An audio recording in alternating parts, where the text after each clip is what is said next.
Welcome to our channel. Drama serial Jannisar बहुत ही अच्छा बन चुका है। आने वाले एपिसोड में यह भी देखने जा रहे हैं।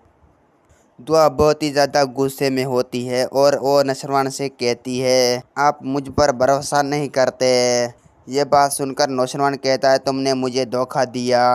तुम्हें सदर और सरफराज की मुलाकात नहीं करनी चाहिए थी। तुमने जो कुछ भी किया गलत किया। ये बात सुनकर दुआ बहुत ही ज़्यादा परेशान होती है। दुआ कहती है, मैं जो भी कुछ किया सिर्फ और सिर्फ फ़िज़ा के घर बचाने के लिए किया।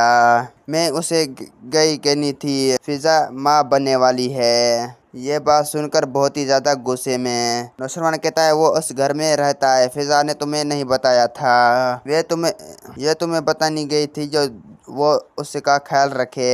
ये बात सुनकर दुआ कहती है, वो बदकिस्मत लोग हैं, क्योंकि जब वो कभी भी औलाद के बारे में नहीं सोचती और इतनी अहमियत नहीं देती और सिर्फ फ़िज़ा के साथ बुरा सलूक कहते हैं। और वो कुछ भी हो रहा है सब कुछ गलत हो रहा है। ये बात सुनकर अब तो नौशरवान परेशान हो जाता है। मेरा वीडियो आप लोग की अच्छी लगी तो